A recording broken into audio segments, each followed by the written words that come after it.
Hello, hello. I hope everyone who watches this is doing well. My name is Kaden, and for this presentation, I'm going to be discussing the history and cultural impact of rock music originating from Los Angeles from the 60s to the 90s. I've been looking forward to sharing information about this topic for a long time. Some of this information may be somewhat familiar to people who are music fans. Regardless, it's important to understand just how influential a lot of these bands and artists that came from this area and time were. They really impacted the music scene as a whole, and let's just dive right in. So before I get into details about the actual bands and artists, I just want to discuss one of the reasons why Los Angeles is such a important music city. And one of the reasons is because of the establishment of Capitol Records.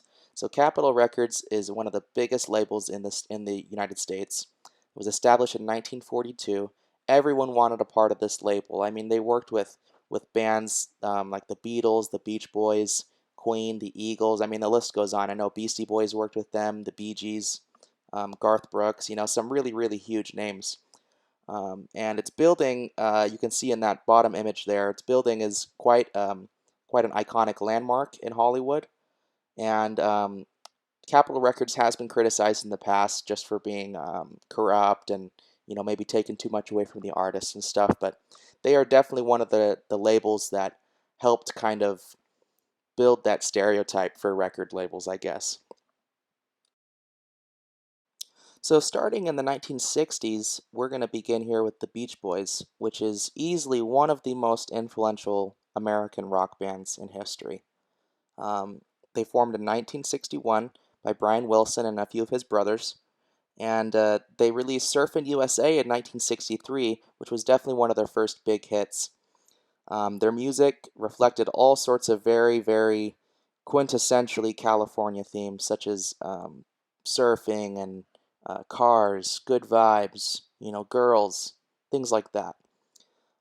Their 1966 release of Pet Sounds is known as quite a legendary record, and they had extreme commercial success. They've sold over 100 million records worldwide, which is, I mean, that's a number it's hard to even quantify.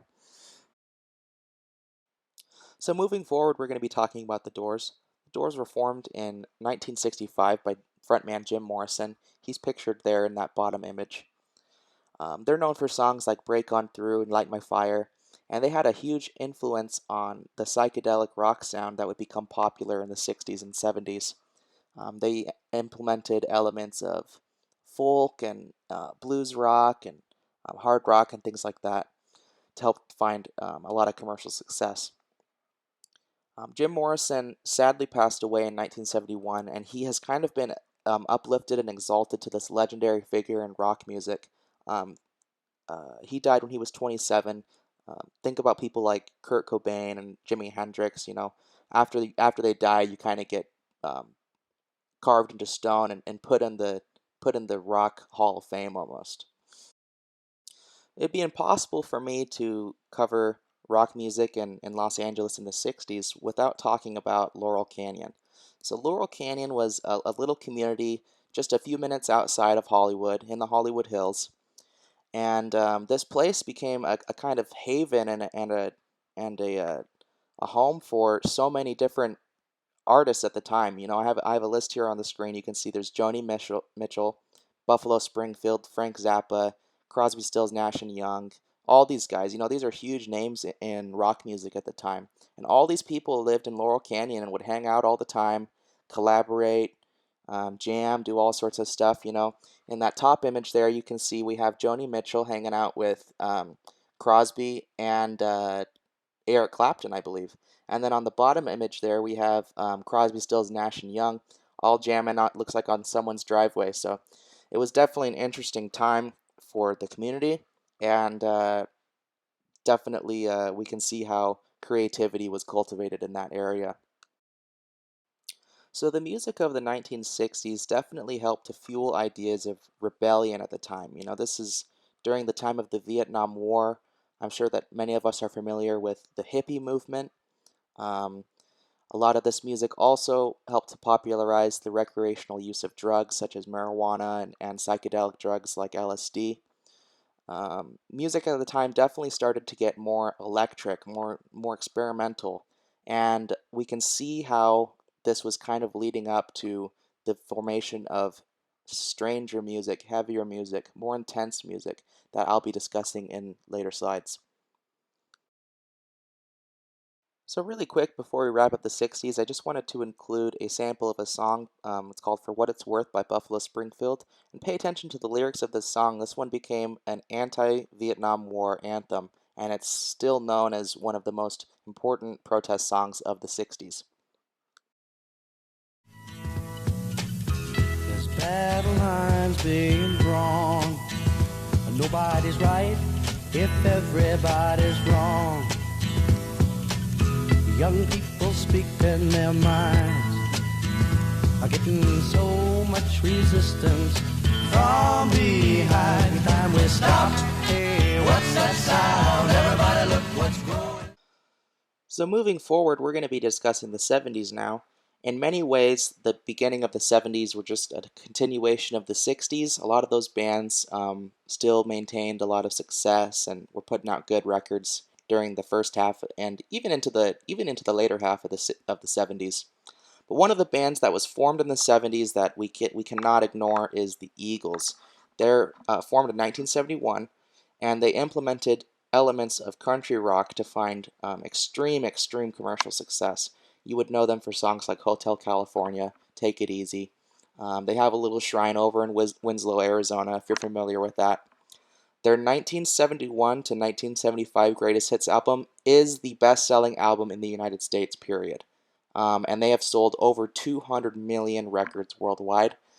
So it is impossible for us to deny the impact that the Eagles have had on rock music, and we see that in their numbers. So something very important for me to make note of that occurred in Los Angeles during the 70s was the emergence of punk rock music.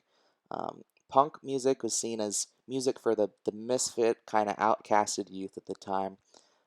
It was characterized by very sloppy, fast, distorted guitar progressions, really fast rhythms, and abrasive, aggressive vocals. It didn't really require a lot of skill to be a punk musician. And so young kids who had, crappy guitars and instruments were able to really put a lot of time into this music and build up an interesting grassroots movement. On that top image there, we can see the Bags performing, which was a punk band at the time. At that bottom image there, we can see a band called X, which is one of the first punk bands in LA that helped popularize the genre. Something that set punk music apart from rock music at the time, and it's definitely something that made it appealing to youth, was the crowd interaction. So at rock shows, you'd have to pay a pricey ticket at times and go sit in a seat with thousands of other people to go see your favorite rock band. But punk bands were much smaller and more grassroots. It wasn't as elite as other rock music.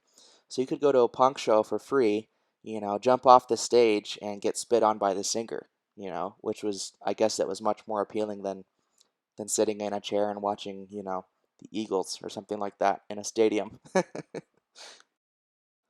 So Black Flag is easily the most influential and important and possibly successful punk band to come out of Los Angeles during the 70s. It was established in 1976 by guitar player Greg Ginn, and they definitely helped make punk a little bit harder. They had very loud, raw, energetic chord progressions. Their lyrics featured themes of rage and anger, uh, rebellion, anarchy, things like that. They spoke poorly about the government and law enforcement, and they were definitely a huge influence on bands later in the genre. It's actually funny. I was able to see Black Flag recently. Greg, the man who established the band, he's the only remaining original member left, and you know, punk music is supposed to be very high energy, but Greg, he's getting close to 70. He's been playing this music for almost 50 years. And so it wasn't quite what I think it used to be, but it was still a cool experience to be able to see such an influential band still out touring.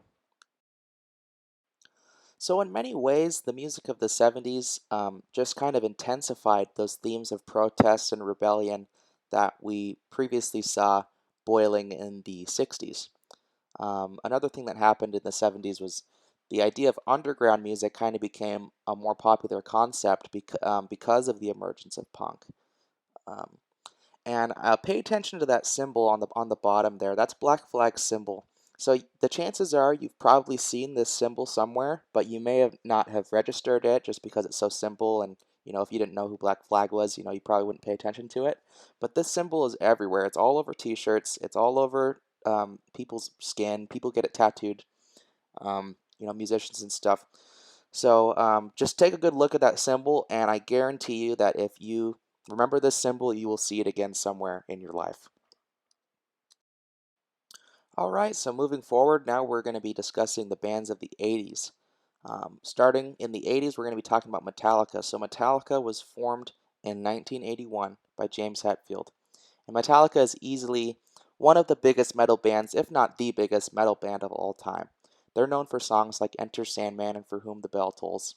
And they were characterized by really fast riffs, really long, complex, fast guitar solos, um, double bass drums, things like that to help make metal a really, really heavy, loud sound. And um, over 125 million of their albums have been sold worldwide. So they have achieved extreme commercial success, and they've had a huge influence on other metal bands, especially within the subcategory of thrash metal. So next up we have Guns N' Roses. Guns N' Roses was formed in 1985, and it featured the iconic top hat wearing guitar player Slash. You can see him there in that bottom image. They played hard rock music, and hard rock was basically just rock, but a little bit louder, a little bit more aggressive. Had some real long noodly guitar solos from Slash. Axl Rose, the singer, he has really iconic, very sharp, piercing vocals, and they're known for songs like "Sweet Child of Mine" and "Paradise City." Their lyrics were typically vulgar, embraced hedonism and drug abuse and sex, and they still achieved extreme commercial success. Over 100 million albums sold worldwide, and they definitely had a huge influence on a lot of the other bands at the time, and I'll discuss some of those bands up next. So the term hair metal kind of emerged in the 80s, and bands like Van Halen started to fuse elements of pop with hard rock and metal, and this led to the formation of hair metal bands. Think about bands like Motley Crue. Um, Both of these images here are images of Motley Crue. They were wearing, wigs, sometimes had very exaggerated hairstyles, makeup, glamorous outfits. It was definitely a unique twist on metal that was very, very popular in the 80s. We think about bands like Motley Crue or Scorpions as another example. They're also from LA. Yeah, so these bands definitely characterized the 80s, and, with their looks and iconic songs and styles, we can see that they're some of the quintessential figures in the 80s. So it's so important that I discuss the formation of MTV because MTV is one of the reasons why some of these bands achieved the level of fame that they did. So MTV was started in 1981, and it broadcasted popular music videos at the time and music related content only. It marketed to youth, and it helped to make some artists famous, and it helped to make a lot of famous artists even more famous. Because now their music videos are getting broadcasted all over the world. Uh, Critics say that MTV killed radio, that it helped commercialize music, which is something that some people didn't like. But regardless, it's so important to understand the impact of MTV, just solely because of the exposure that it gave so many different bands. Everyone wanted to be on MTV. To make it to MTV was to make it. So some would say that the 80s were not a good time for music, just solely because of the level of commercialization that music began to reach at the time. It was no longer just about the music. It had a lot more to do with business and image and public relations and things like that.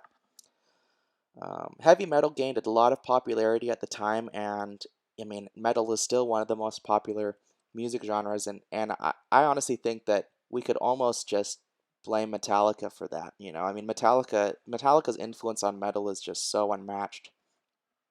But due to MTV, we started to see the idolization and cult-like following of musicians like we have never seen before, because now musicians are no longer just songs on the radio, they're also faces and personalities that we could see on TV. So that's all I have for the 80s. Now we're going to be moving on into the 90s, and we're going to be starting with Rage Against the Machine, which was formed in 1991 featuring frontman Zach De La Rocha, and they fused elements of rap, funk, and metal all together to make a very, very distinct sound. They were a highly political band with extreme anti government and rebellious messages, and they're known for songs like Killing in the Name and Bulls on Parade. They had a massively energetic stage presence, and lots of people say that they were kind of born for the arena stage. You know what I mean? They could really get large crowds moving with their energy. Next, we have the Red Hot Chili Peppers. They were actually formed in the 80s, but they're definitely most known for their 90s releases. They blended elements of funk and soft rock, hard rock and pop, and made a lot of radio hits like Californication and Under the Bridge. They sold over 120 million albums worldwide, and their bass player, he's there on the right, their bass player, he's known as Flea. He's considered to be one of the best bass players alive right now. Um, so this band is huge. They're the type of band that could play and sell out arenas any day of the week. I know that they did the Super Bowl halftime show once, so that gives you a good idea of the scale of this band. So a new subgenre that came out of the 90s, specifically from bands in LA, was nu metal. So nu metal combined elements of rap, funk, experimental rock, alternative rock, hip hop, things like that, and combined them all together to make frankly strange sounds. Tool is a band from LA that fits within this genre. They're pictured there on the top. System of a Down, they're pictured there on the bottom. That's another great example of a nu metal LA band.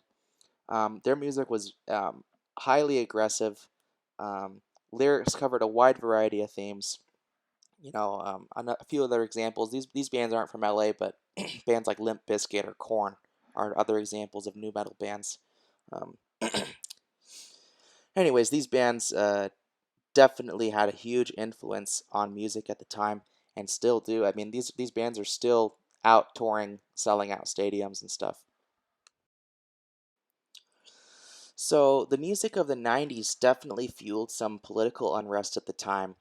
Um, for example, the Democratic National Convention, which occurred in 2000. I know that's just a year outside of my time period, but it is relevant enough that I feel like I need to cover it. Um, the Democratic National Convention erupted in riots because because basically Rage Against the Machine stirred the pot. In that top image there, you can see that's Zach De La Rocha. He's saying, "Brothers and sisters, we are not going to allow the streets to be taken over by the Democrats and Republicans."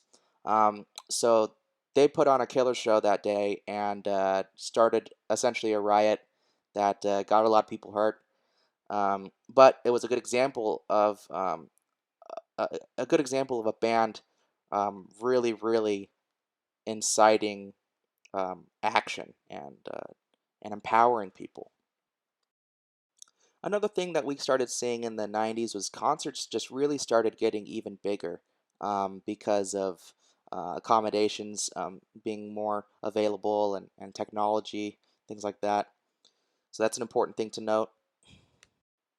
And yeah, a lot of these bands really, really encouraged people to think critically about the government and societal structures and things like that. All right, so there's my bibliography slide, and that wraps up my presentation. Hope you guys enjoyed it, and I hope you guys have a good rest of your day.